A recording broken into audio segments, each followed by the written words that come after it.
Hello and welcome. Coming to you from the Geek ETC podcast studios, I'm Josh. And I'm John, and I just cracked open a can of corpse starch, and I'm about to kill some Xenos. I don't know what any of that means, but I'm sure you're about to tell me. But this is the Geek ETC podcast, where we dive into all things you can geek out about.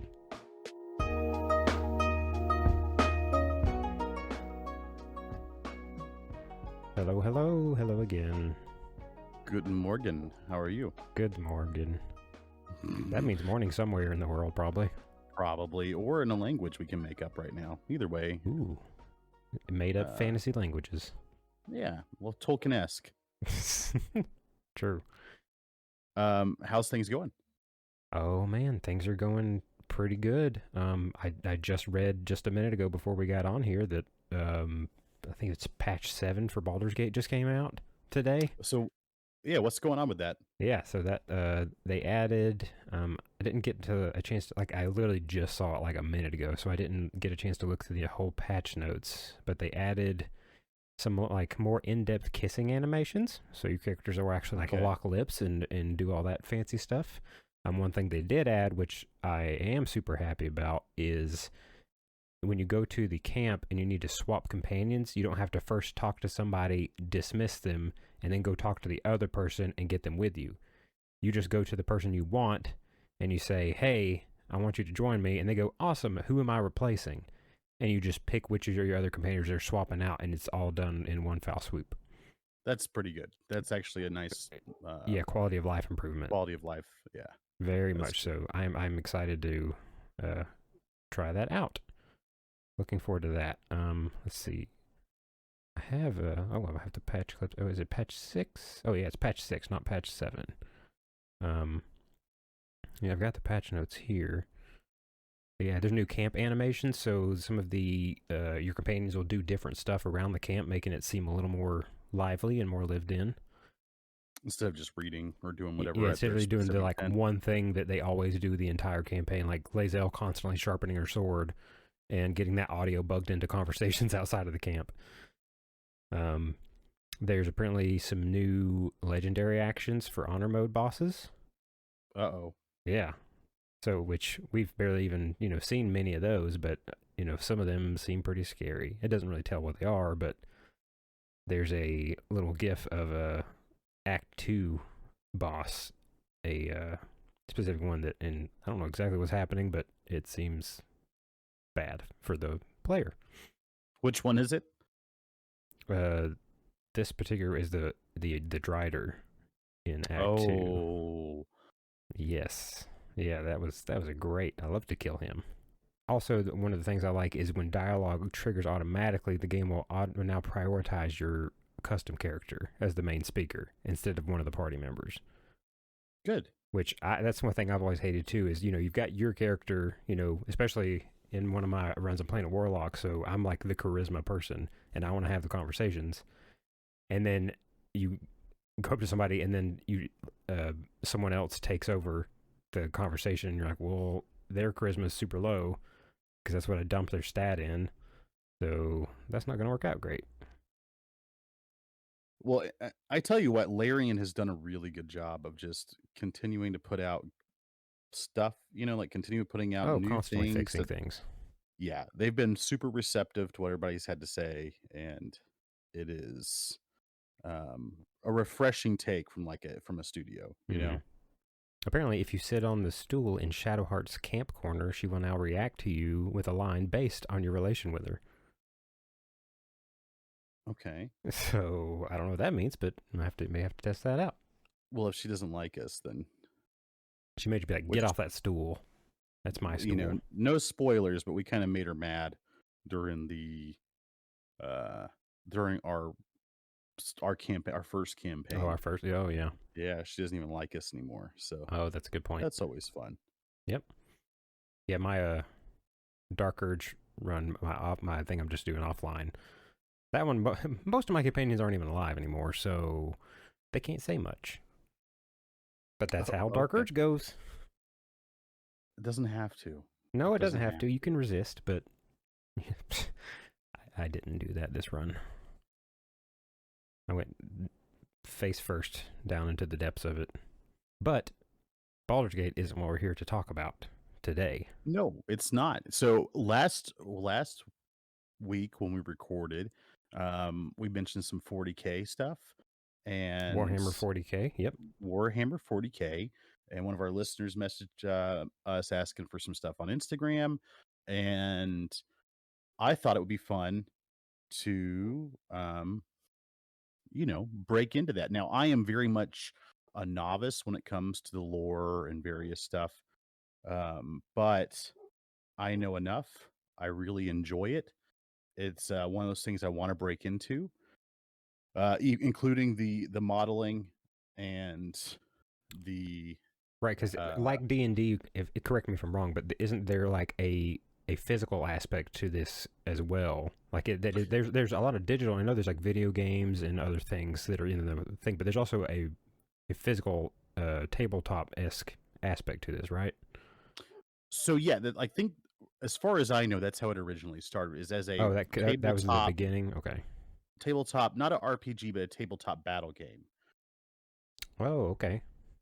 Gotcha. So, um, So kind of like a real the time strategy esque, but in a board essen- game sort of deal. essentially, right? So Warhammer 40K, I think there's been other iterations of different time periods. I think there's like a 30K, but the 40K, well, like what we're kind of in now, as far as everything goes, Warhammer 40K is set in the Milky Way in the year 40,000. That's why it's called Warhammer 40K. Oh, that makes a lot more sense to me now. I never knew Yeah, that. So that it's in our Milky Way universe and everything. So all that is absolutely. still kind of, I guess, canon in some way. Yeah, so it takes place in the Milky Way in the year 40,000, hence the word, hence 40K. I think it's actually the 41st millennium now where it's currently at. Um, there are multiple different factions, a la most other real-time strategy games or tabletop games or what have you. Right. Uh, those factions all have different troops and lots of different models with their own special abilities and weapons and everything. And it is a tabletop. You get your miniatures, you paint them, you set them up into armies. Uh, Depending on what kind of troop it is, it counts for a certain point value. And typically, there's like a overall total point value for the army. So, So is uh, it similar? Like that's what I was going to ask. Is are there pieces that like represent different quantities of units or different no, levels or something? well, there are. So the if you bring a tank in, it is a tank, right? So I think the standard variation of the game is like 2,000 points, right? So you could bring in uh, a bunch of small squads of infantry, right? Like if you bring in I'm trying to think. I think the Imperial Guard, which we'll talk about in a little bit. I think one unit that costs like 80 points total is like 20 guardsmen, and you bring in 20 guardsmen, like you bring in a whole thing of them, and you can bring in as many of those as it takes to get to the 2,000 point threshold, and you can't go over that. Oh, so you have like a pool of points to essentially buy the units that you want to use. So, hmm. So, for example, like if you were running a tank heavy guard or whatever, those are going to be like, anywhere between 400 points a piece. So you could bring in several of those and then some infantry units to kind of have like a balanced game. Or you could be like somebody that goes with super elite troops, uh, you know, whatever. The cool thing is if you bring in like a unit of Imperial Guards. So the Imperial Guard, we'll just start with them because they're a really Well, easy before you unit dive to into that, understand. I found here a little thing on their website just says the story so far, and it's just one little paragraph, I guess, Okay. as an opening thing. And even just for my own sake, I'm going to read this just to kind of get a grasp on it before we dive into the nitty gritty. So it says the story so far. Humanity stands on the brink of annihilation as alien and heretic alike threaten the Imperium from every quarter. The waning years of the 41st millennium are an age of constant war in which history, reason, and hope are ground to dust beneath the inexorable weight of the passing years. Enlightenment is replaced by superstition, understanding by rhetoric, rote or rote, I guess, and blind prayer. War is all that remains. Yeah, So so that it's it a is it's a bad situation then.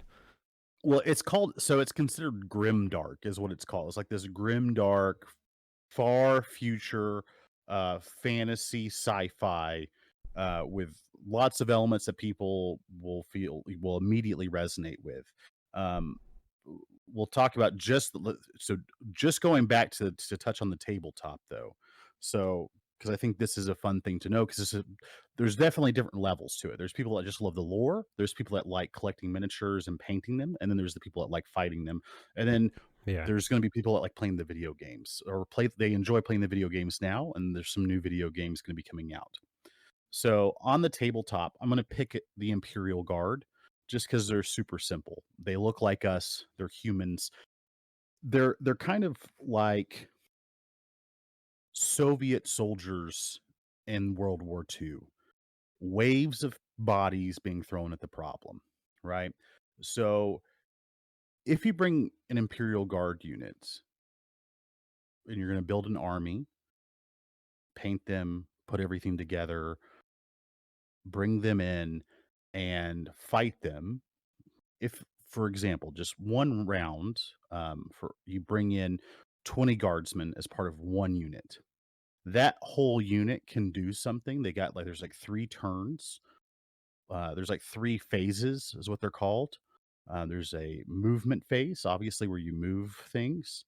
There's a shooting phase, and then there's like a charge phase where like people that are more melee Oh. based can get into combat. So in the movement phase, I think you roll to see how far you can move, or maybe that's for charge, either one. Oh no, they have a standard movement range. I think some things can change that. Everybody has tape measures, and it's like in inches. Oh, And like so they IRL. Yeah, so they get their tape measures out. They measure on the table where they want to move their troops to. So in this example, we're Mm, just going to play as a guards. Let's talk about one squadron of guardsmen. okay. So the guardsmen move whatever their standard movement is in the movement phase, and then they are typically like a shooting. They're they're not super strong in melee. They're a little bit squishy, but there's a lot of them, right? So then they'll shoot. So unlike other games where it's just like, well, this is just like you get one base attack or per unit or per like, per the squad, every unit shoots. So if your unit has 16 types of one gun, 3 types of another gun, and then 1 type of another gun, like so 3 different guns total, you roll you'll roll 16 attack dice with Wow. for that one gun. You'll roll 3 so if you like rolling dice like D&D, there's more dice getting rolled in this than any game of D&D ever. Like it's Apparently. because if you're rolling a ton of dice for the attack, very similar to D&D, people's armor matters and what your like strength is matters. So you'll be able to hit on certain level rolls depending on how good the enemy I is. was gonna say if And you're there's say if you're like targeting an enemy squad faction, like is there a way to determine like which of your people are shooting which of theirs? Yeah, so well, to be fair, I don't know. I think the unit has to attack like um another unit, but I think they can focus fire other places. And there's also like lots of different abilities Hmm. and buffs and things you can do to nerf the other folks. Um like at the beginning of every round, you get the ability to spend something called command points to do certain like little extra things. Okay. And typically on the map, there's also capture points that you get like points for every round you hold them. And some people, like some units, get more points for holding things uh, than other people do, or some people can't even capture things, as an example. So you hit a bunch of them, then you actually have to roll to see if you wound them, right? Oh, so So there's a hit and a hurt. there's a hit and a hurt, and then the other person gets to roll for a save, typically. Like, so there's like ways that they can roll for saves. So it's very D6 heavy. I think it's all D6. They Hmm. do use a D3, quote unquote, but they use a D6 for that. So like a 2 is a 1, like 1 and 2 is a 1, 3 and 4 is a 2. 5 and 6 is a 3. So if anybody ever says D3 for that, that they roll a D6 and that's how they use that. So then there's a wounding roll, and then, you know, I hit on this number, and then you get the extra like the extra chance to roll even, roll as many dice as you have hit with and see if it wounds them. Okay. And if it wounds them, there's a chance if the defender rolls really high with their saves that those actually don't do anything. That's the gist of it. That's the basic thing of it. So the game is won by either killing all as many more units and capturing points, or what have you. A lot of it is just, for fun. Mhm. So people, um, but there is a super competitive nature to it as well. And there's people that go out there and they make ridiculous decks. They'll run entirely infantry. They'll do like 2,000 points of just straight up infantry, and like the whole board will be covered where somebody else is running Space Marines or something like that, Mm. and they've only got 10 or So 15 total kind units. of similarly how when we would play like Rome Total War or something like that, we would kind of sometimes mix and match. Like sometimes I would go in and just have an entire like 10,000 archers, Yeah, and then you'd have like a and I ton of cavalry or something. yeah, exactly. That it's a lot like that. So that's the tabletop aspect of it. And obviously there's a lot of books thanks to Henry Cavill. There's going to be uh y- cinematic universe, hopefully. Right. That'll be super super cool. Yeah. So I just opened up getting into their website and I'm just looking at like they have those starter sets that you can yeah. buy. They have like an ultimate starter set that comes with like all kinds. It comes with like what was it, 44 minifigs. So you have like two armies, and then you get the terrain and like a 72-page book and all kinds of stuff. That's cool. Yeah, and usually when you go to tournaments, like the terrain and stuff is set up already. There's like different ways that you can deploy. So like there's like also this kind of there's these cards you get. So at the beginning of a game, the first thing you do is you draw the cards to see how you guys will deploy. So it could be like a hot dog style deployment where you have like the whole table and like on either side, like long ways, or it could be like a hamburger style, quote unquote, where you're like at the bottom of the table or whatever, and there's more center ground. I've seen diagonal deployments where like the board is divided diagonally and you can deploy the troops inside those. And then there's the mission, which is like to capture certain points or to kill whoever. And then the game begins. I forget who chooses how to move first Right. or who gets the first turn, but it's turn based. You do something, they do something, they go through their phases, you go through their phases. And I think it normally lasts like most games only last a few rounds, actually, like because there's just so much going on. Um, but the funny thing is, like, so the typical game is 2,000 points, right? 2,000 points is like a decent sized army. If you see an army of like guardsmen, for example, at 2,000 points, it's a ton of guardsmen. Right. Because I think 20 soldiers per unit is 85 points. So you can imagine how many of them make up, how many actual Right. figurines on the battlefield. Whereas there's also things like, uh, certain aircraft, tanks, and even giant walking I'm looking at some battle of the minis suits. here. They have one that looks just like an ATST. Yeah. It's like So basically the same thing. That's wild. so if you have a there are some units though that are more than 2,000 points for just one. Hmm. Right. There are some units that aren't even like you can't even really play with them. Just like if you get into it and you're like, I bought this super expensive Imperial Knight, for example, which are these giant hulking walking robots, you would not even be able to play with them sometimes uh in like a 2,000 point game In because they're like a like regulation 25. game. Yeah, in a regulation game, because what that Jeez. one figurine is worth more than an entire army of other things. So you can imagine how many different types of attacks and weapons it has. That's another thing I think is neat. Going back to tabletop real quick before we dive into lore, is like something like a tank. Just like a with the guardsmen. Like if you had infantry soldiers, each gun gets to fire. So you can roll like your main. If you had a tank, you roll the main gun for the tank, and however many shots you get with that. Then you roll your like your machine guns that you have or your missile launchers. You can have so many attacks per unit. I think one of my favorites. There's this thing is the Lehman Russ Punisher, and it is just like a or Executioner or one or the other, and it's just a tank with a giant Gatling gun on it, and its main gun it gets 20 attacks. So you roll 20 dice Oh my gosh. in the shooting phase with that thing, which is insane. So it gives you like there's lots of interesting chances to hit things, and um, watching people play is confusing at first, but there's a lot of effort made by different YouTube channels to be welcoming to the hobby, and they make it pretty simple. Well, So that's diving cool. in, yeah. So diving into the lore, right? We'll talk about the Imperium of Man because that's us. It takes place in the Milky Way galaxy. We are men. It You're is right.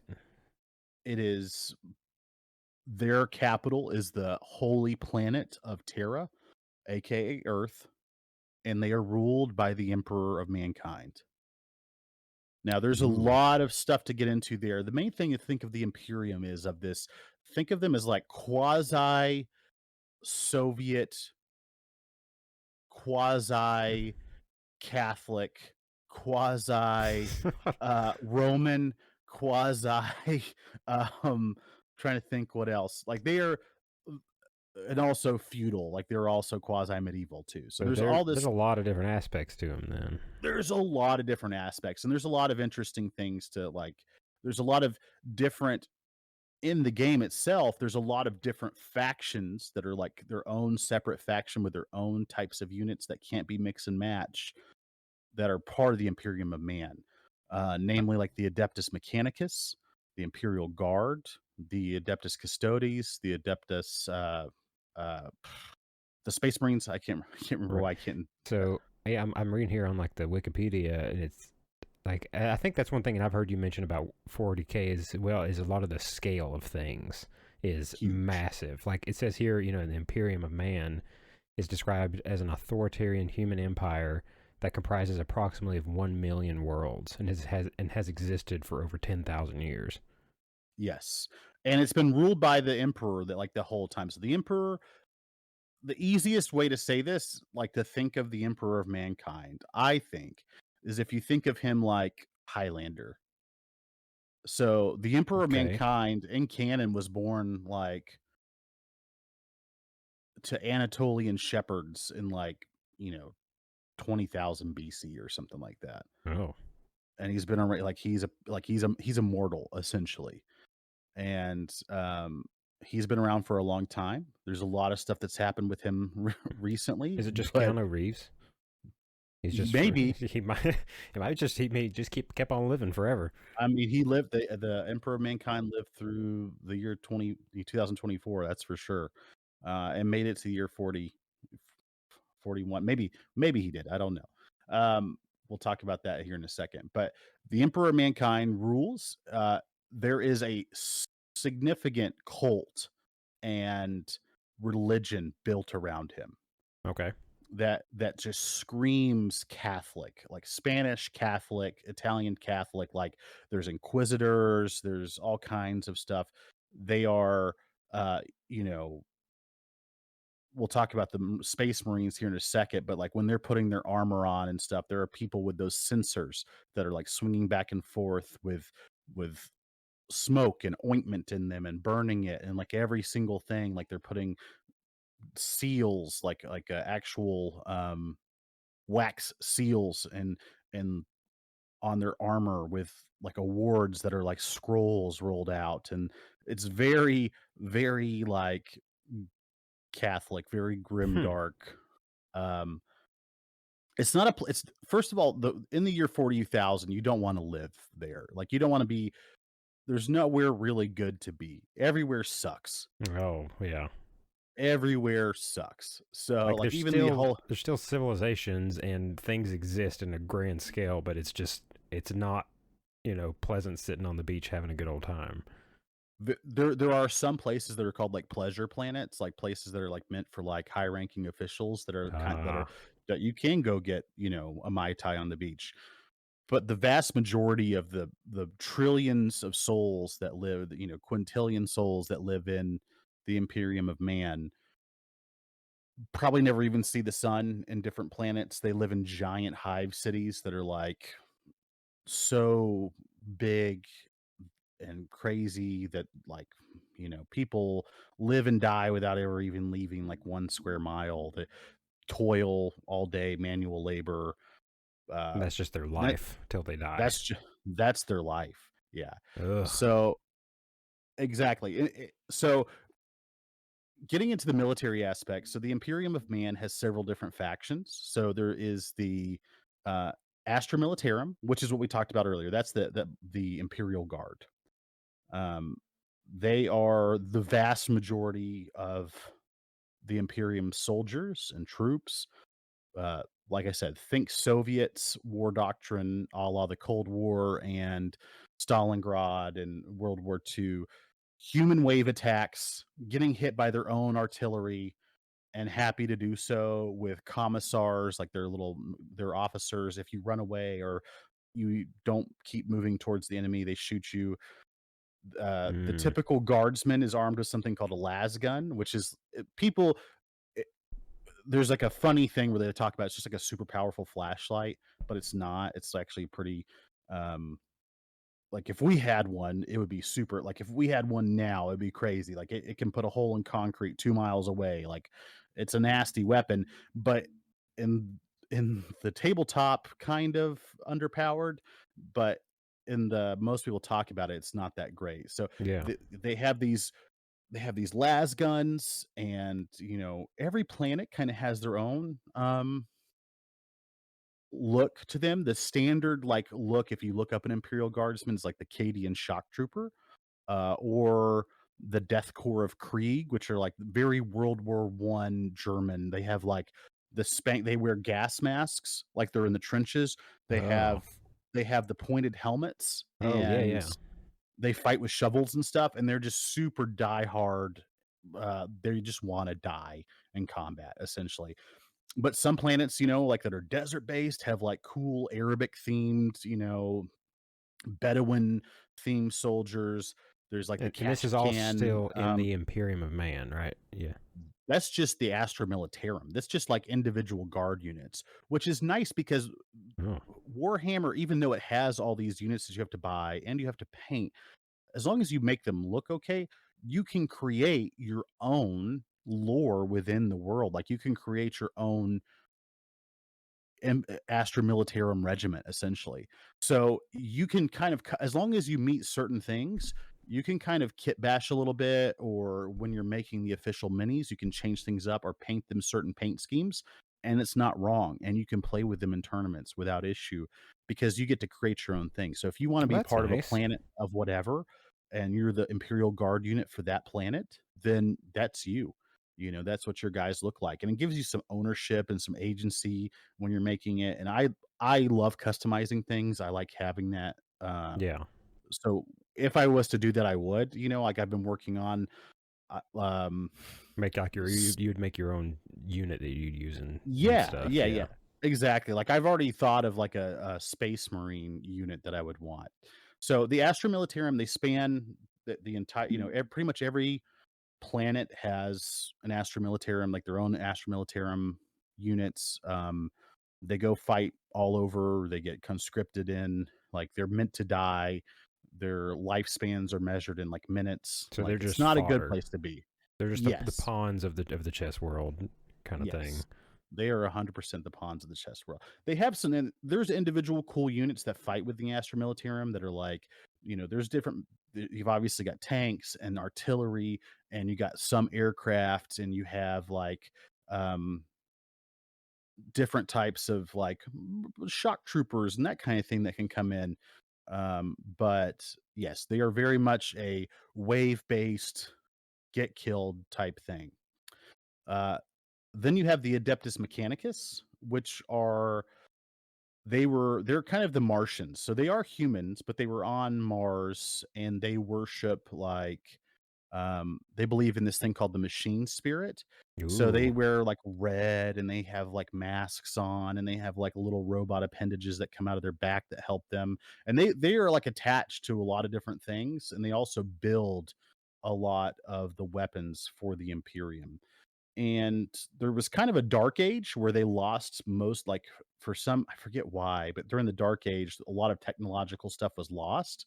Oh. And so um, they keep a lot of things running that shouldn't probably be running, and it's like the machine spirit is what keeps them going. And they are also very quasi-Catholic where they're worshiping it and they bless every, they give you a las gun or whatever, and it's blessed by priests, like a tech priest or whatever.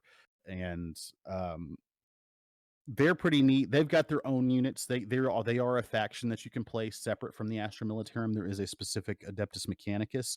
Obviously, they have some focus on fixing things and kind of robotic stuff, and they're not as wave based. They're not like they have their own individual troops that are called Rangers, but Okay. they are not. They're not as easily replaceable. But for as far as I know, every Astra Militarum Imperium of Man faction in tabletop has the ability to get some type of tech priest stuff or something similar that will help. Like if you have a vehicle, it'll help heal your guys over a turn or whatever, or it makes your wound saves better. So just get the additional bonuses depending on what they are or whatever. Yeah, they keep things running. Um, Can you mix and match stuff, or is it usually like all one yeah, thing? yeah. So like if you were running an Astra Militarum unit, for example, Imperial Guard, you have your commanders. There's like specific named characters in the lore that you can bring in to like lead your troops. You can only have so many of those, obviously. You have to satisfy certain requirements as far as the army build goes. Like you have to have, you know, um, you have to have like at least a sergeant or at least a lieutenant or at least some battlefield commanders or whatever to help out, and then you can kind of build it ad hoc after that.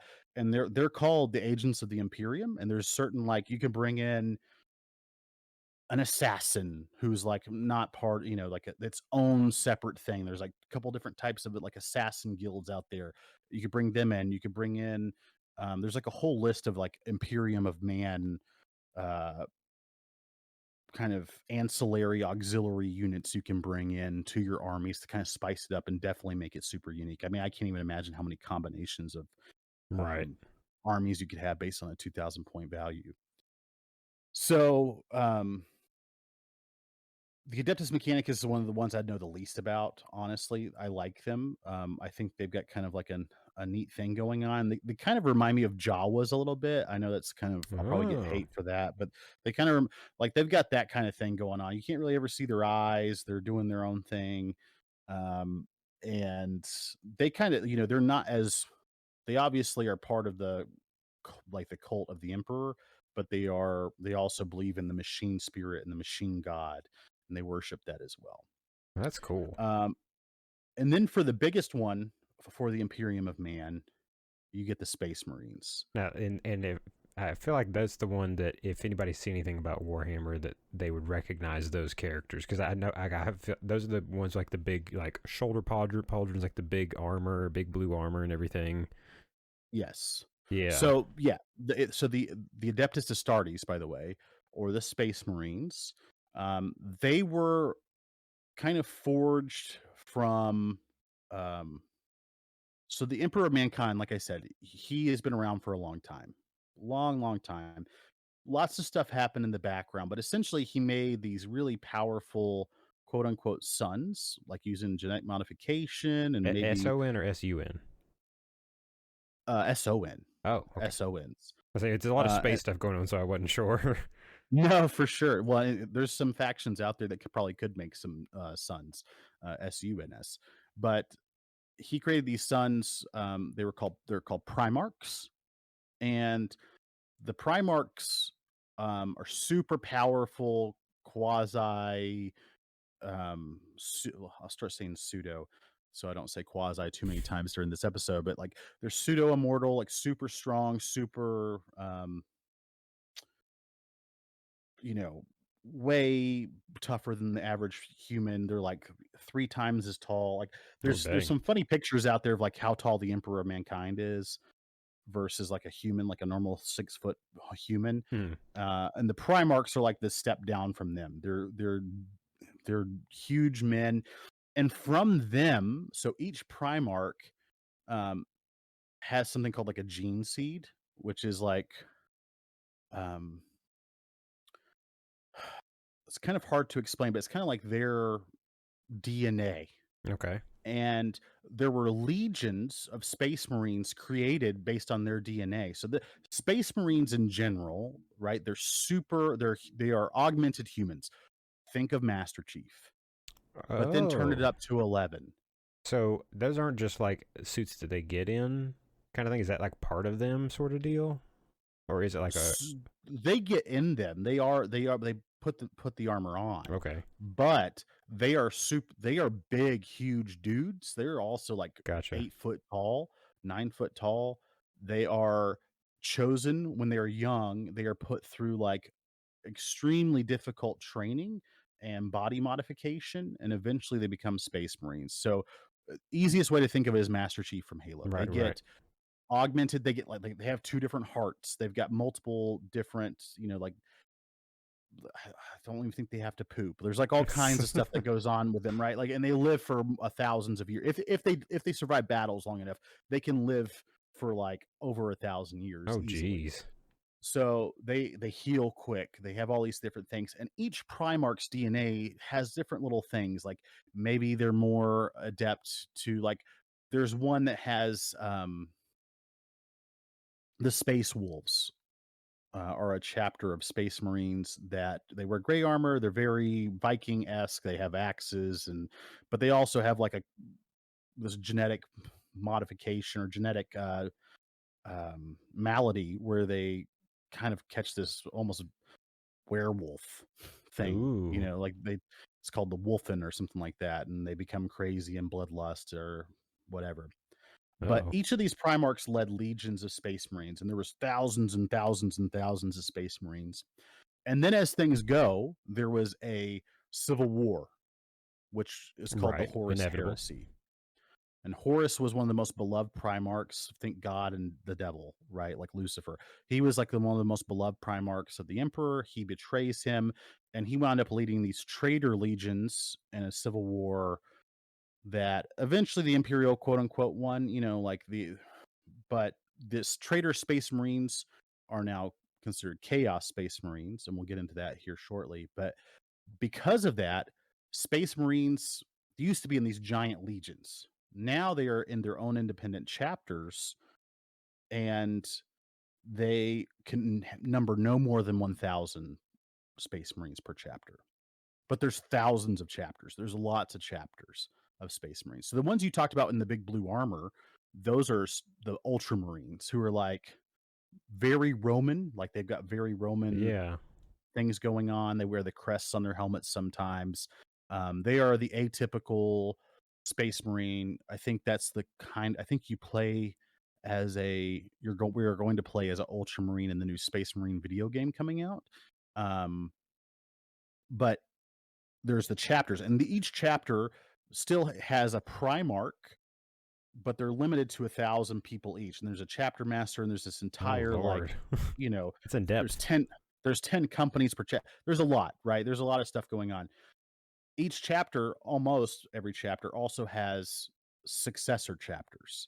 So kind of like their stepsons that are kind of a part of them. And that's why you get so much variety. That's why you get so many um cool different color schemes and armors, and why like if you're building like a Space Marine chapter, like one of the Space Marine chapters I have in my head is like a Carthaginian version um of the Space Marines, and they're like a successor chapter of the Ultramarines, right? So Okay. they've got their own chapter, their own lore, but they owe their stuff, like their gene seed, the stuff that their DNA comes from the Ultramarines. That's the stuff they've got going on from them. So when you would play them on tabletop, you would use like the Ultramarines rules. So in the tabletop, there's different Space Marine chapters have different abilities and stuff. They very much have the same kind of units, but there are some that are very unique, like the Grey Knights, for example, they are good at hunting down agents of chaos. And um, if you're just a normal citizen and you see a Grey Knight, you're dead. Like they're like nobody survives to like the, even if you're on their side. If the Grey Knights show up, you're dead. Like Oh, they're there to I saw the minis of those on the website. They looked pretty cool. yeah, they're there to kill. They're there to kill anything and everything that's there, um, because it might be corrupted by chaos. So it doesn't matter if you're on their side or not. Like if you're a guardsman and you turn around with your las gun and there's a Grey Knight standing behind you, just go ahead and bow your head because he's gonna cut your head off. There's Oh like my nothing, gosh. like there's nothing to it. Whereas like if you see a guy with green armor and with a flamethrower and he's melting things, you should run to him because that's a salamander, and they will sacrifice themselves for just humans, for citizens. Like they are known for really caring about mankind. But like if you ever see them, they've got like dark black skin and red eyes, and they are um, they have they like fighting with fire weapons and melta guns and all kinds of cool stuff. And they have lots. So a lot of people have successor chapters based off of them, which is a lot of fun. That's cool. But the standard Space Marine weapons, we talked about the las gun. I think it's kind of interesting to talk about like the typical weapon that each of these bring to bear is like the bolter. So the chain sword, which is obviously a sword with a chainsaw built into it, but a little bit more elegant than just like what we would build, but really not that much. It's just like a got a handguard, chainsaw blade, So it's and is it sort of a sword equivalent to the thing from Gears of War, like yes, the gun that has the chainsaw on it? yeah, 1,000, yeah, 1,000%. That's exactly what it is. But Mm, just tall, like just right. a long sword.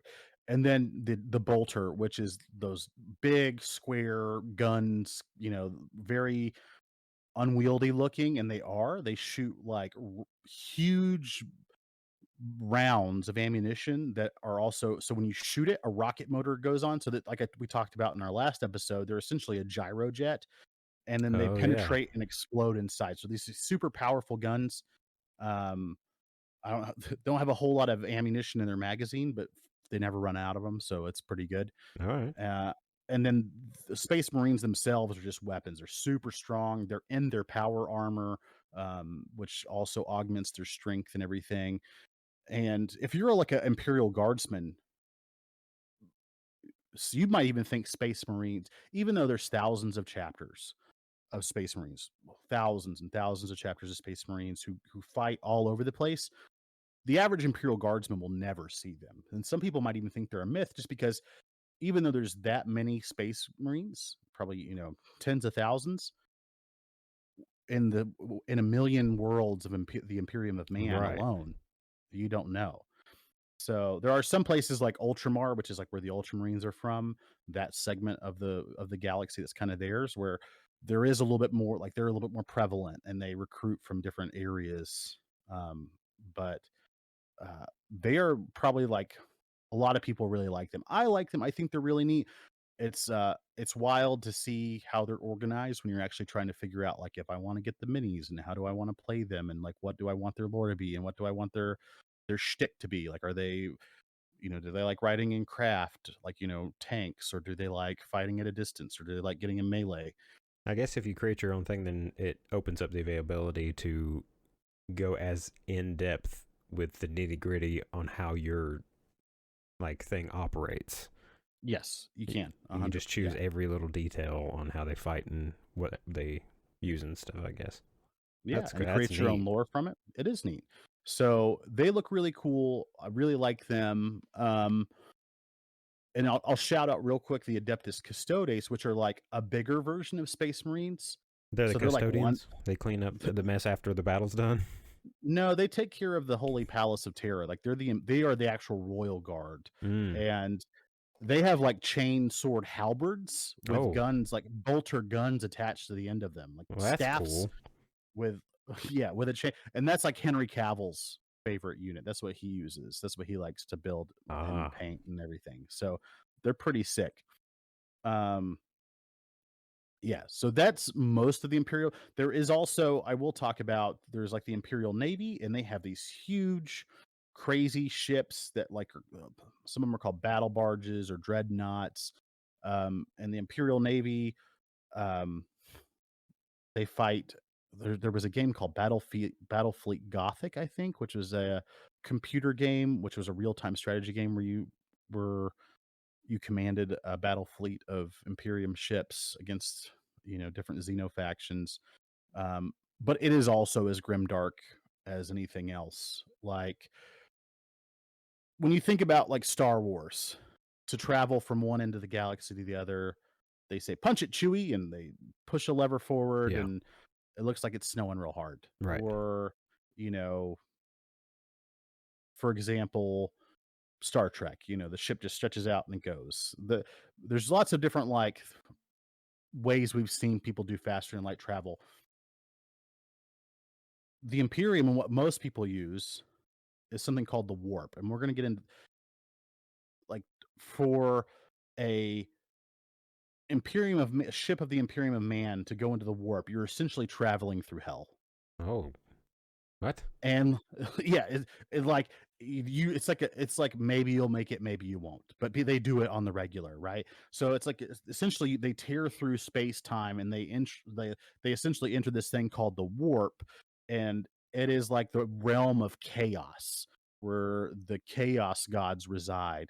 And um there is like some psychic powers within, so like different Space Marine chapters have people called psychers who are like have special abilities, and they have the ability to like fight off the demons of chaos with their psyker powers.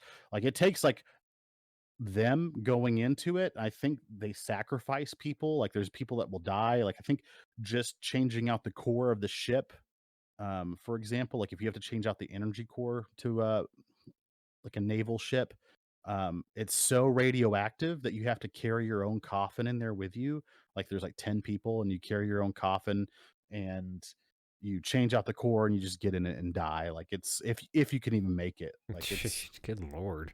yeah, and it meant like thousands of slaves just shoveling coal into a furnace, pretty much. Also, like in the basement, like it's of the ship. Like it's not a nice place to be. It's not a fun thing to And be. that's one thing I was going to ask too.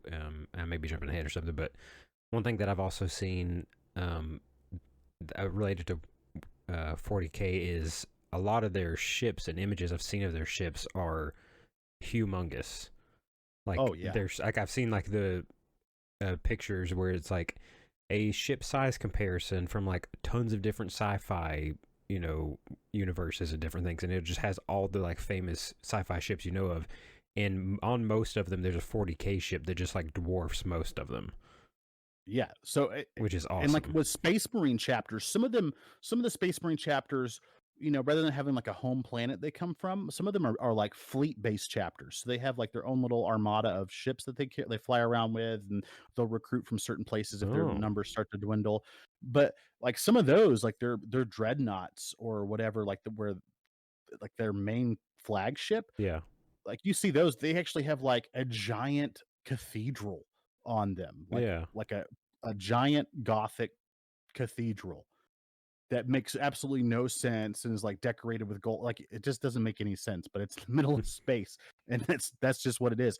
Everything in 40K is either super pinpoint or just absolutely massive for no Hmm. reason other Right, than right. just to be massive. Because you can. It's So the year 40,000. Why not? yeah. So chaos, like I talked about earlier, so there was some Space Marines that fell to chaos. They're essentially several gods. They're like manifestations of like emotion and that kind of thing. Like the god Slanesh is like lust and ambition, So, and yeah, Corn is on the go ahead. Wikipedia, it says that they are the Chaos Gods. They're malevolent and depraved entities and demons formed from the base thoughts and emotions of all mortal sentience. Yes, Wow, exactly. jeez. And they reside like in the warp, like which is So they just this live kind of like there.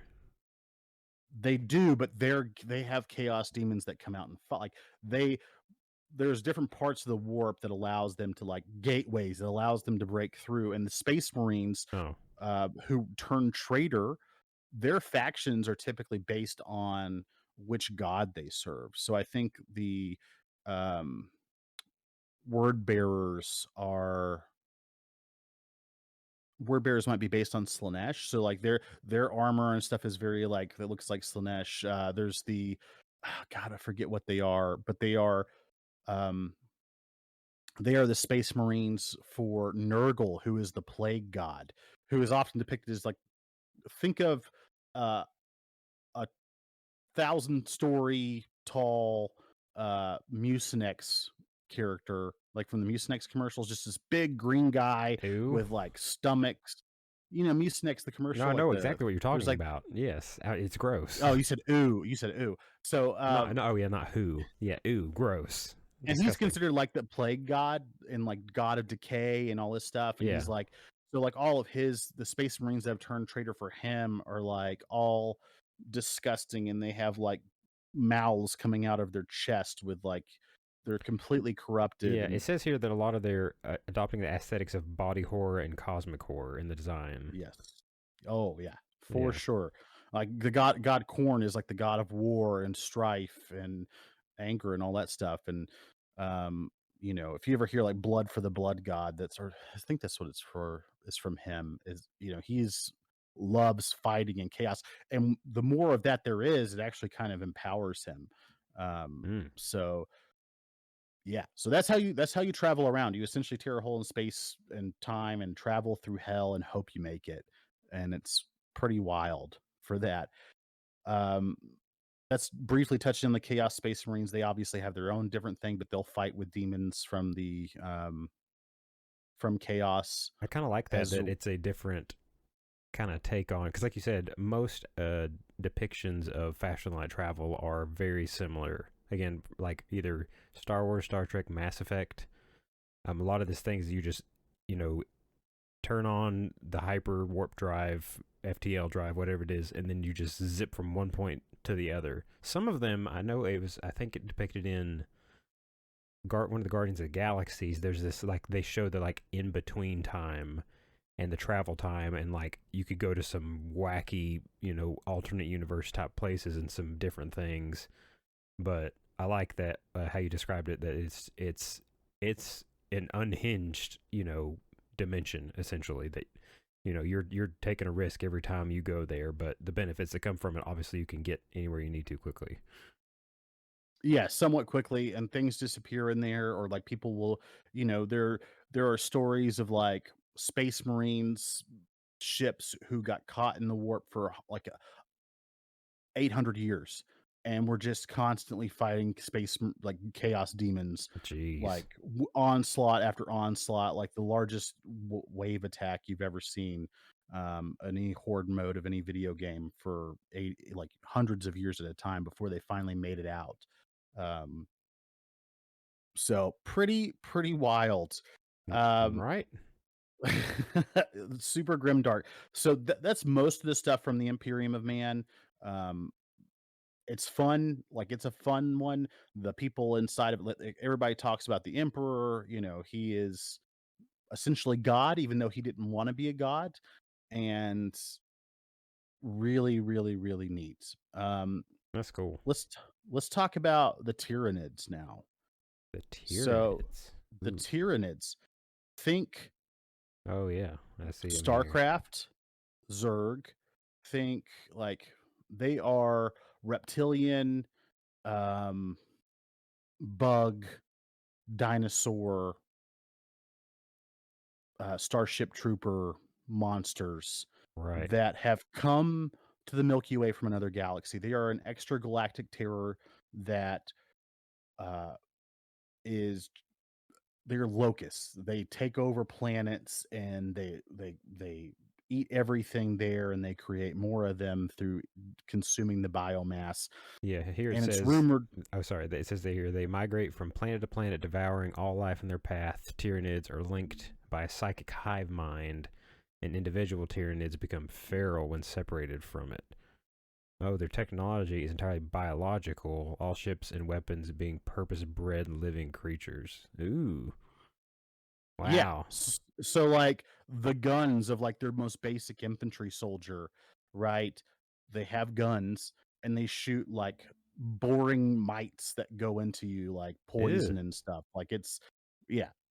So and they are wild. Exoskeletons, horns everywhere. Very like they they're one of, like, the only factions that's never allied with any of the other factions of any of the other races. Everybody's I like, could see why. if Tyranids show up, you'll actually see different races, like, you'll see the Imperium of Man, who is, by the way, super xenophobic. Like, the Imperium of Man hates other aliens. Like, that's, like, purge the alien, purge the heretic, get rid of them, kill them, Yeah. inquisitors, whatever. That's their thing. But it's not uncommon for them to sometimes like, oh, well, the Tyranids are here. We might need to team up, which is also kind of a fun thing. But they are, if you play them tabletop, they obviously have a ton of units. They have some really crazy looking units, with giant bone blade swords that look pretty sick, and um, they are super scary. Now, one thing that I've heard before, which kind of makes it more interesting, because they're this giant, you know, terrible force that's menacing the entire galaxy, is that they're running from something from another that the galaxy that they came from, which is even more scary. Oh, But geez. Yeah, what scares the horror in the night? yeah, so the majority of them, like, so there's several different like hive fleets essentially, and each hive fleet has its own unique stuff going on. Um, they have really cool units, um, but there's not a there's not as much in the lore about them because they are like this extra galactic threat. So Tyranids, super scary, um, really fun to play for people. People have a lot of, there's like some units with like that kind of look almost like dragonish with like wings and swords, and it's fun seeing them get into melee on tabletop and Yeah. just waste through like space marines who are these super powerful, you know, humans and can kill pretty much everything. Um, yeah, very scary, very grim dark, not so fun. Yeah, they seem like I'm looking at the picture, like one here on the Wikipedia. They've got like the bone armor and stuff. It looks pretty crazy. He's got like a whip of some kind in one hand and a sword in another. They look like they'd be terrifying if you encountered them for sure. And there is no remorse either. Like, they're going to kill you. They're definitely coming after you. All you are is food to them. They are devouring swarm, and Yeah. that's pretty much all there is to it. Now, Huh. I don't know a lot about their ships, obviously, but I know they are also like kind of bioorganic. And you know what's kind of Yeah. funny is in Star Wars, the original sequels to the first three movies, um, whenever those were to come out after the prequels, that originally George Lucas's thoughts were like the Yuuzhan Vong or the Vuzen Vong or whatever, or the Yuuzhan Vong, which were kind of similar to this, like had their like biomass ships and that kind of stuff, and were like from outside the galaxy, and that was going to be like the big threat. They were all force sensitive, Hmm. and I think that's one thing that like the Tyranids are not. And you guys can yell at me if you're wrong, but um, they are they live like in the shadow of the warp. So Yeah, I see that here. It mentions it's a trait called Shadow of the Warp, which makes it harder for nearby enemy psychers to use their psychic powers. I guess yeah, they have which are psychic powers, but yeah. it's almost like because they're from outside the galaxy, like it just doesn't work on them. Like Oh, it'd be like a wizard coming to our planet, and for some reason, like there's no ley lines, or like if you took a D&D wizard out from like where there is no like innate magic, and he's trying to cast firebolt, he just can't yeah. do it. It's essentially what you're running into there. Oh, So, well, that's um, cool. yeah. So if you liked playing Zerg in StarCraft, that should be who you go That's your as. go-to. So you got those are your Tyranids. Uh, Moving along, I think to maybe something a little bit more happy, something that's not devouring swarm or They won't the eat your religion soul and rip your eyeballs or out. chaos demons or the religious cult of a emperor who may or may not be dead, who sits on a throne in Terra, and he's like the only thing that allows, like he's like constantly battling the warp, which is kind of what the Emperor Man's doing. Let's talk about the orcs. So, Oh yeah, see, yeah, uh, there are just orcs too. yeah, there are orcs, and you say they're just orcs, but they're kind of It's are, and they spelled kind different. of aren't. Yeah. So they are ORKS versus a lot of things have them as ORCS. Yeah. Um, orcs are fungi. Not fungi as in like you want to go out to a club with them, but It's maybe a you would. fun guy. You can go bowling. They're literally like a fungus. So instead of like being like sentient like mammals, they are like this fungal infestation that grows into these. They're essentially like um there was a war in heaven millions of years ago, in which like some of the original species that were essentially like gods, like created the orcs like predecessor species that they have now become, and they are this super warlike, crazy dudes who love fighting at all costs. That's what they're all about. Like is just killing, and the leader of the orcs of whatever orc faction it is the biggest, strongest, meanest orc. Period. There is no like anything else. It is all about being a physical specimen and killing things, and like the WA, which is the WAAGH is what it's called, which is like essentially just war. They love going. They just want to go fight. That's all they want to do is go fight, kill. They have an insatiable bloodlust, Mm. and that's all there is for them. And I know you guys are thinking like, well, that's not very positive, John. Yeah. But it is because when you see them, they have like all these ramshackle things. They have like ramshackle dune buggies and all kinds of stuff that they fight in. And Like Mad Max um, kind of stuff. yeah, they're very Mad Max and crazy, and they talk with like almost Cockney accents sometimes, like "Oi, it's the gits, ain't it?" Like that's how they Oh. talk. Like they're just they're really funny. They have like their swords. So their swords, Josh, are called choppas. For example, they have lots of different weapons, but like the just a standard sword is called a choppa. Because it chops people. Can you imagine what their gun is called? A blaster, a shooter. A shooter. That's good job. It's a shooter. And you're A like, well, who shooter. makes their guns? Well, they have like brain boys. Or The I forget maker. what they're called. They have like mech boy, like they're called like boys. There's like war boys and like very mech boys and whatever else. Um, BOI. no, not BOI, Oh. BOYZ, I think. Oh. It's still But pretty crazy. yeah, they are super they're super crazy. They're super fun to like look at stuff of them. They are one of them like most people in the Imperium don't even know the Tyranids exist because they're like rampage. It's kind of like nobody wants to tell them. Plus, like, there's nobody. The people that do, nobody really survives a Tyranid invasion. Uh, Mm.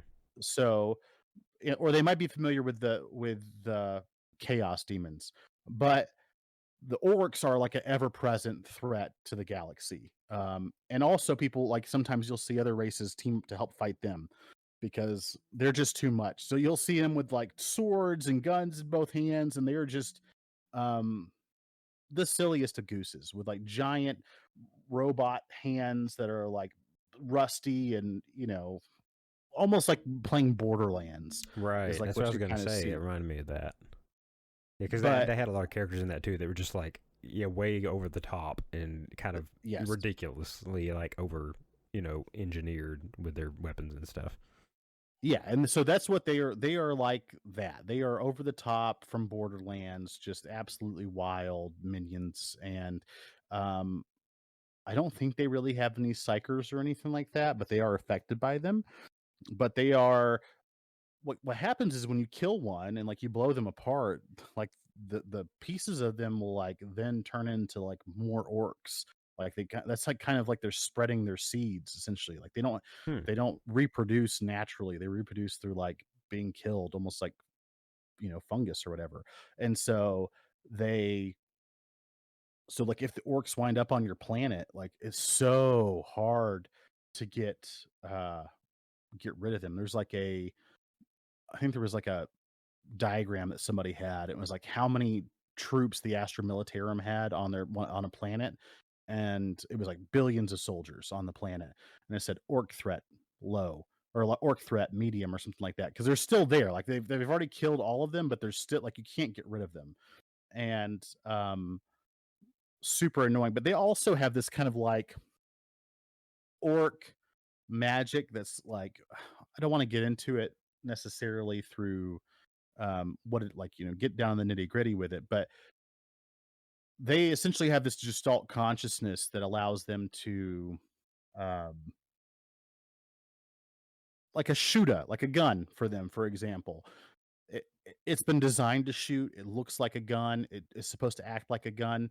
In the hands of somebody else, it probably wouldn't work. It's like the overall gestalt consciousness and like this kind of like magic that goes through all of them or psychic energy slash chaos energy that the gun just works. Yeah, I was So, reading here. It so says orc technology consists of dashed together scrap that by all logic should be unreliable, if even functional. But orcs generate a magical field that makes their ramshackle technology work properly or more effectively. For example, bombs painted yellow make bigger explosions mhm, simply because the orcs believe it to be so. And if a exactly. non-orc tries to use an orc gadget, it would likely malfunction. So, So so they that just like yellow makes bigger boom, so it works. like red makes things faster.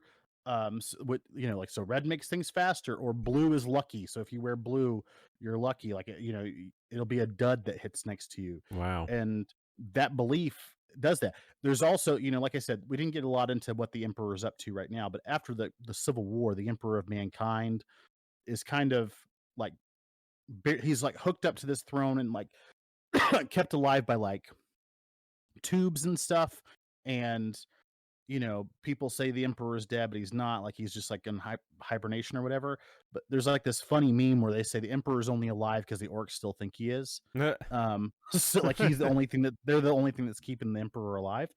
And who knows? Maybe that's true. Some people hate that idea, but they are just like if you want to put a bunch of dudes in like dune buggies with guns and spikes coming out of everything, or like World War I aircraft, um, they are the guys for you. Just absolutely silly. The more guns, the better. The more barrels, the better.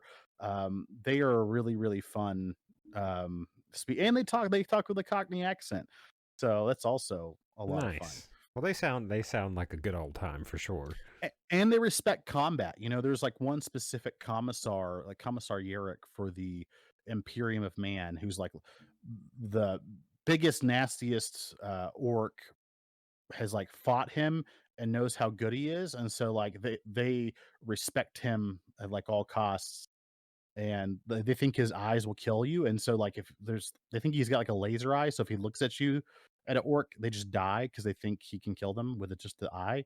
Because they believe in it so much. Yeah, like I talked about, there was like a guy who did that with a gun, who just pointed fingers at them and was like, "Bang, bang, bang," and like the orcs just died because they thought because it's what So, they believed. if you could implant a believable enough story in like propaganda in the realm of the orcs about yourself that latched on enough, then it could be anything, and as long as they believed it, I think there has to it be might work. some basis in it though. Like it has to be something that is believable, maybe even tangible type of thing. Mm, But yeah, I don't know all the ins and out of orc magic, but it's just funny. It's funny to think about. that is pretty good.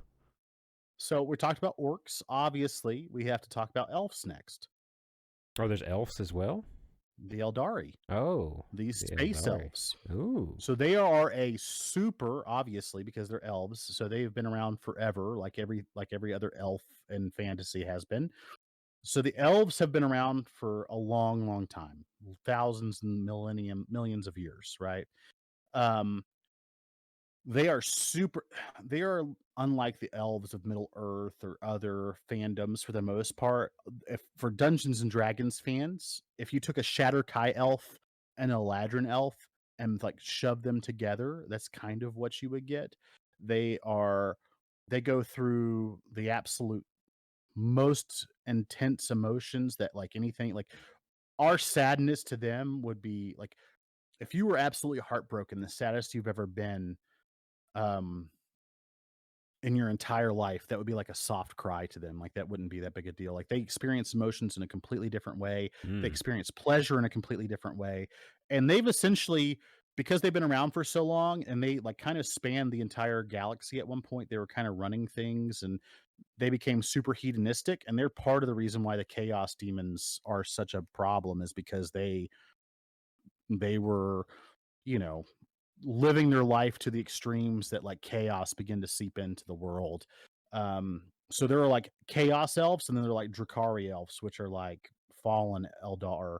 Um, so there's chaos. Sorry, there's kind of like chaos elves as well, which are the Drakari, which are dark elves, and then you have the other Eldar, who are just the elves, but they are much bigger, much stronger than like regular elves. They're tall. They are very warlike. They're not super cooperative. They're not like they live when you talk about ships from sci-fi, the majority of them reside in these giant like world ships that are called craft worlds.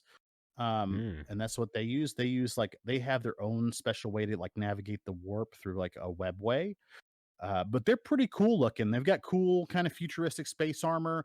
They've got kind of weird looking guns, which I think you'll think is neat. They're called shurikens. Like, Yeah, I'm looking at some of the pictures of them now.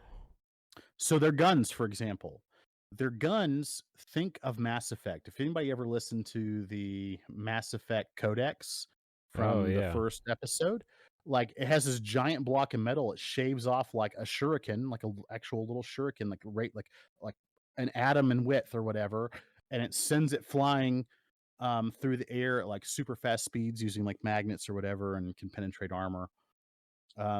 They're decent in like melee combat. They have cool guns. They've got a lot of like they're typically actually pretty overpowered on the tabletop I've read.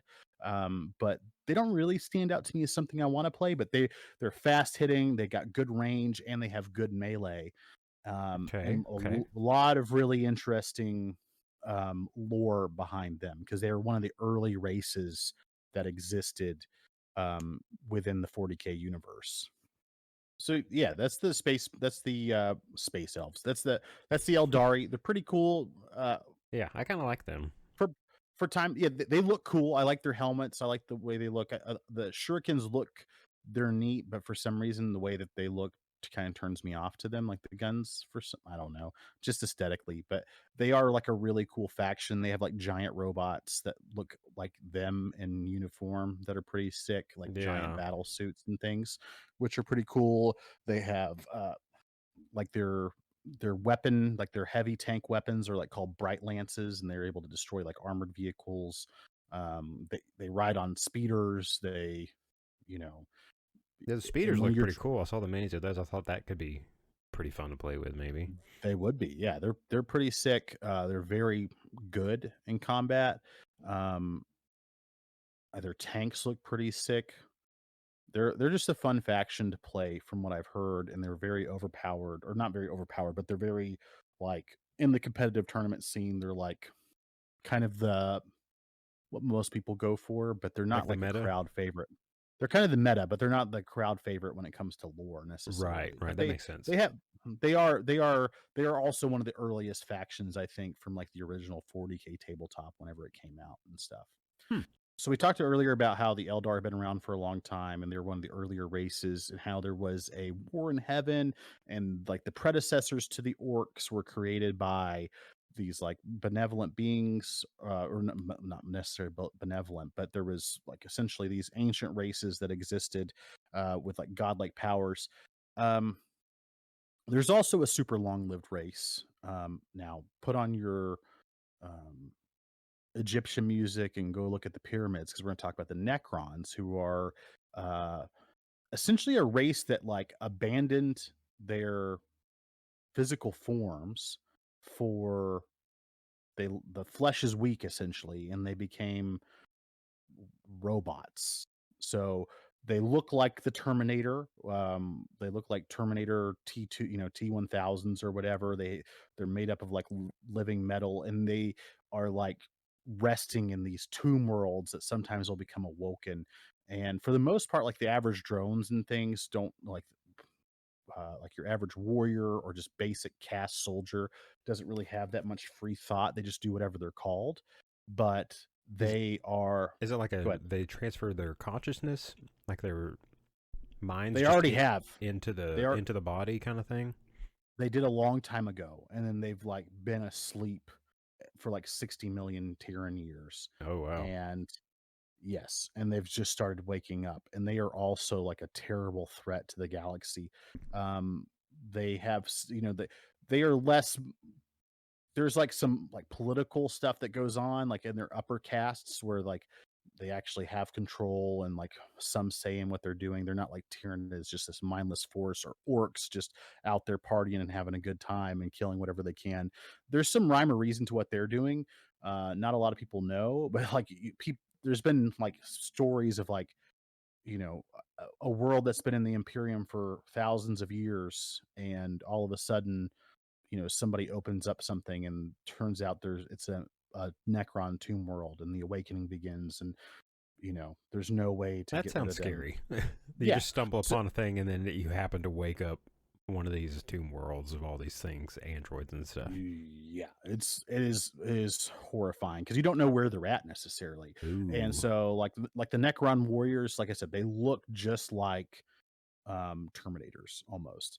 Giant metal, uh humanoid looking with legs and arms and all that.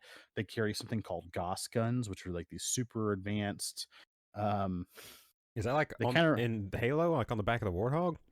no, not at all. Actually, Oh. it's they are weapons that tear you apart on the atomic level. So they hit you. It's like Oh. hitting you with like this green lightning that essentially It just disassembles you? tear. Yes, it tears every like atom in your body apart. Oh, Jesus. So super dangerous. They're really dangerous in melee. They're very popular in the uh, on the tabletop scene. A lot of people like playing them. They're also like a pretty easily accessible faction to get a hold of when you're buying miniatures for it. There's like that famous um, interview with Henry Cavill where they're talking about, he says, I love Adept, that's my jam, Warhammer 40K, that's my jam. And one of the other guys that's on the show is like, what's your army right now? And he tells him Adeptus Custodes, and he's like, oh, I'm going Necrons. And then Henry Cavill's like, should we should. Okay. He like obviously he wants to play with him. So um they are wild. They have the ability to just kind of like phase in and out of things. Like they've got like a teleportation they can do. This might be They my new are favorite faction. they're really cool. Like they got living metal stuff going on. They have like crazy looking warriors Yeah, it sounds really cool. who have like multiple legs and like giant axes and things. Like they're super dangerous and like a very cold, calculating um race, and a lot of fun. And there's a lot of stuff behind them because they've been around like uh for a long, long time. And they've awakened 60 million years, and they are just kind of catching back up to where they left off. So, um, pretty interesting for sure. I like them. Yeah, I I think like they're neat. them. They've got an Egyptian theme to them running throughout, which is kind of fun. So when you create, just like I talked about with Eldar, like with Space Marines, every one of these factions is customizable for tabletop play. For like you making your own, you create your own craft world for the Eldar. You create your own war boss or whatever, kind of like Wa for the orcs, your own hive fleet for the Tyranids, and you would create your own like um what do they call? I forget what the Necrons are called. They're called it's not tribe, but like you create your own like thing of them. You could be from like a tomb world, like because they've got their own kind of there's not like a general emperor of every one. They're very much like a feudal Egyptian thing going on. I see in So there, I'm looking at their minis here, and one of the included ones is like this big quadruped, like like almost imagine like the tripod from War of the Worlds, but it's like quadruped, so it's got four legs, but it's got this like giant laser or something on top of it, mhm. and like two little Yeah. small laser arm things. It's pretty crazy looking. Yeah, they're super powerful, super dangerous. Um, they are not something you want to wind up with. Like, if if there were if you came across like Necrons, um, with and you were fighting Eldar as an Imperium of Man, like soldier, you guys might just turn around and start fighting the Eldar together or the Necrons together because it's Oh, like the enemy of my enemy is my friend for a moment. yeah, yeah, they'll do that. But Like we'll get back to the fighting each other, but these things are scary. yeah, the Necrons pretty wild. Uh, their leader units are pretty cool. That's pretty neat. I like that. So moving on, we'll talk about this. Probably be like the last faction we talk about. So we've talked about a little bit about the Imperium Man, a little bit about the Adeptus Mechanicus. There's not much in the Imperium. Sorry, in the Space Marines, the Orcs, the Tyranids, the Necrons, the Chaos Space Marines, and the Eldar. Let me guess. Is it the Tau? Yeah. And so hopefully Yeah. if you're looking at them, they look pretty cool, man. So they're like the shortest lived species ever. Like um at one point I think like a Imperial fleet went past their homeworld one time and they were still killing each other with rocks. And then they drove past them another time, like a couple hundred years later, and they're flying around in hover cars. They are like super smart. They have a caste system. So like a fire caste and a water caste and an air caste. Like the fire caste is their warriors. They have the air caste, which is kind of like their um leaders and that kind of thing. But they are kind of like the coolest, most sci-fi looking guys out there, like the most the most sleek looking sci-fi guys out there. They are um they have these long range pulse rifles. They have battle suits that they wear of like different types. They use stealth. Um, It when says it comes here to on like, the thing that they have the uh where they have some of the most powerful firearms in the game in terms of both range and stopping power. yes, which is that their pulse rifles. They're super Yeah. long range, but unfortunately, even though they've got cool looking swords and cool looking weapons, they are terrible in melee on the tabletop. Like if they get into melee, they'll get wiped. Well, I Like have one important question here regarding the pulse rifle. Is it better yes, than the pulse rifle in Star Wars Battlefront? oh yeah, yeah, of course it is. Gotcha. That's a little bit of an inside joke between me and John, but I hate that gun.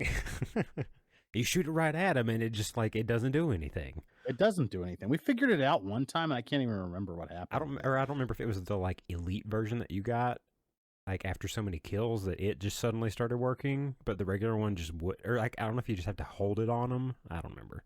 I don't We may know. just need to play Battlefront 2 again and We should. figure it out.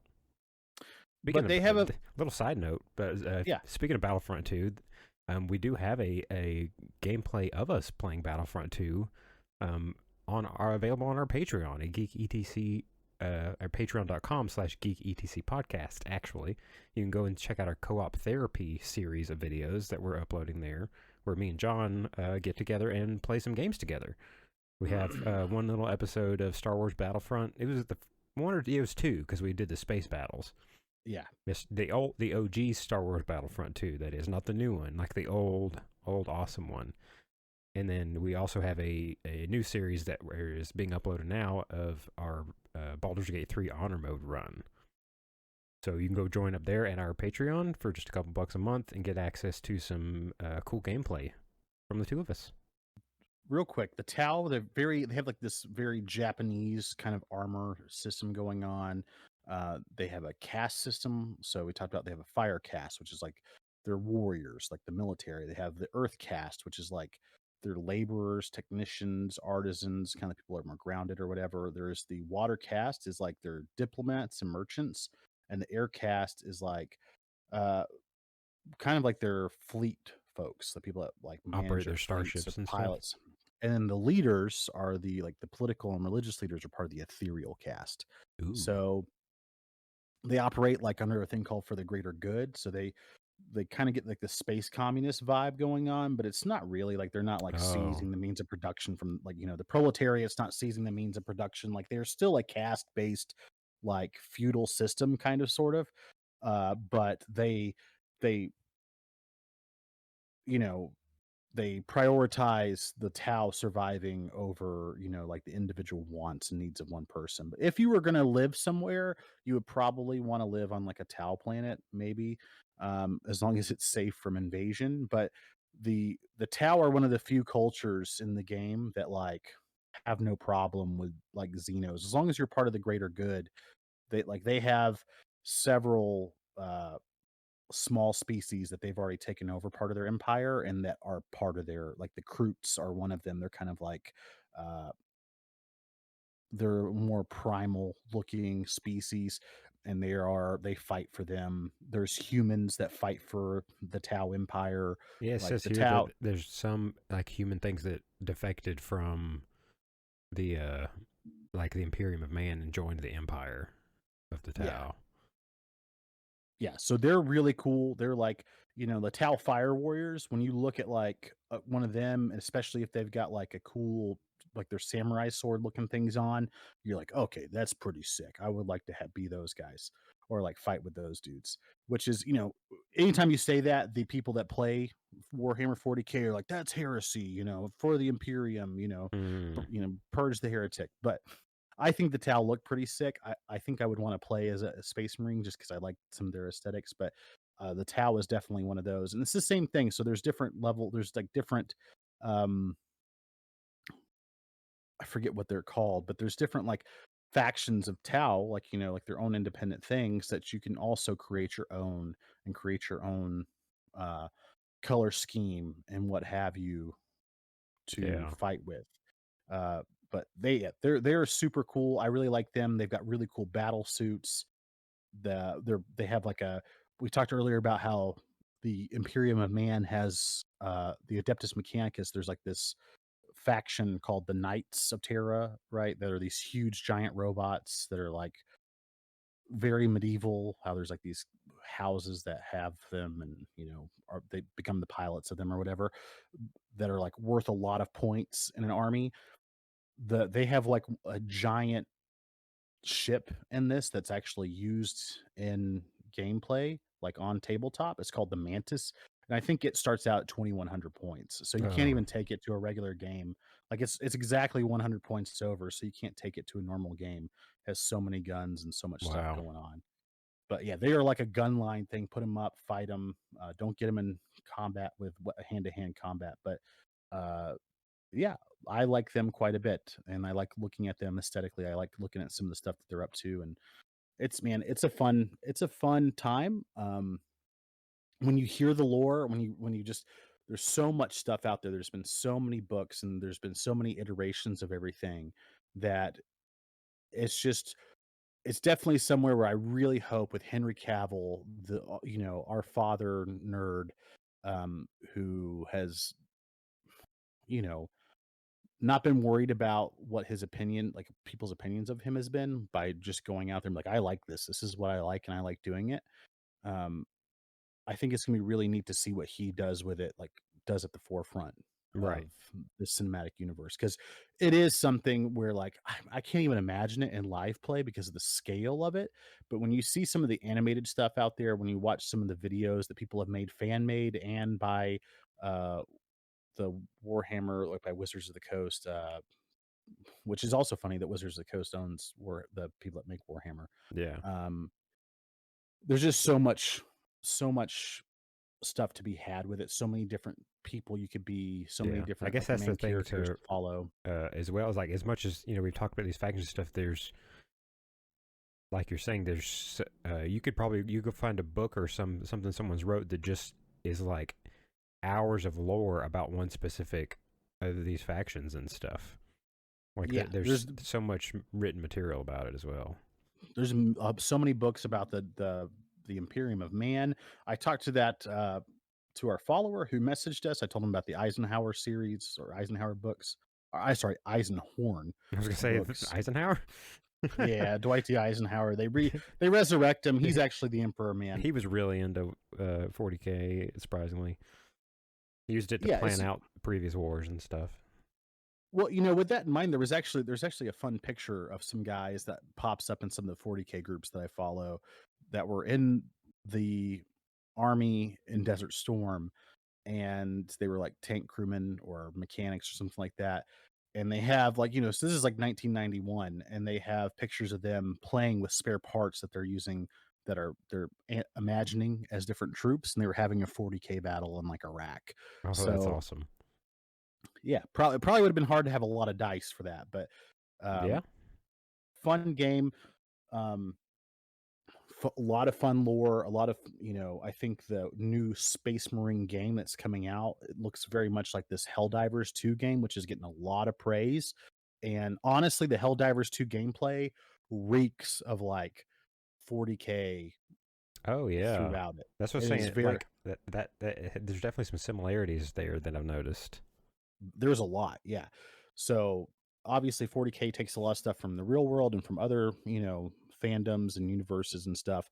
But without a doubt, like 40K is very unique. There's so many other small factions and alien species and different types of units that we honestly there's no way we could spend enough time to talk about all of them without, you know, dying of exhaustion. Yeah, right. But uh I reminisce of our, episode 3 or whatever is our of D&D podcast that we did that was 2 I parts know. technically in like 4 hours or whatever. Yeah, way too long. But this, I know this episode's run a little long, so we've kind of skimmed through a lot of stuff here.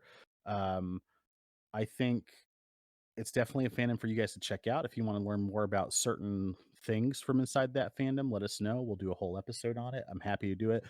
We've had one message about 40K, and I was like, hey, let's do an episode on it. If there's something you guys want to talk about or you guys want to hear our take on, feel free to message us on Instagram or on our online. Yeah, that's a great point that, we're doing this episode because one of y'all messaged us about it and was interested in it.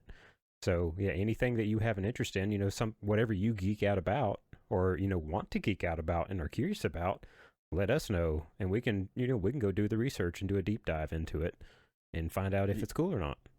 Yeah, if we're already not big fans of it ourselves, so Exactly. absolutely feel free to message us. We really look forward to hearing more from you guys, putting more content out there, and yeah, For sure. Yeah, and like I had mentioned earlier, if you enjoying what you're enjoying these podcasts and you want to see some more content from us, and also just support what we do and allow us to keep creating stuff, head over to patreon.com/geeketcpodcast. A couple bucks a month, you can get access to some additional bonus content. See our co-op therapy series. Episode 5 of Baldur's Gate 3 Honor Mode just went up 3 days ago as of this recording. Episode 6 will probably be going up pretty soon, sometime the next week, I would say. It's some pretty cool. It's a tough time we're having in there, but it's definitely interesting, and there'll likely be some more stuff on there, hopefully sooner rather than later. absolutely. And as always, remember, geeks fight better together, whether it's for the greater good or for the Imperium. And above all, keep geeking out.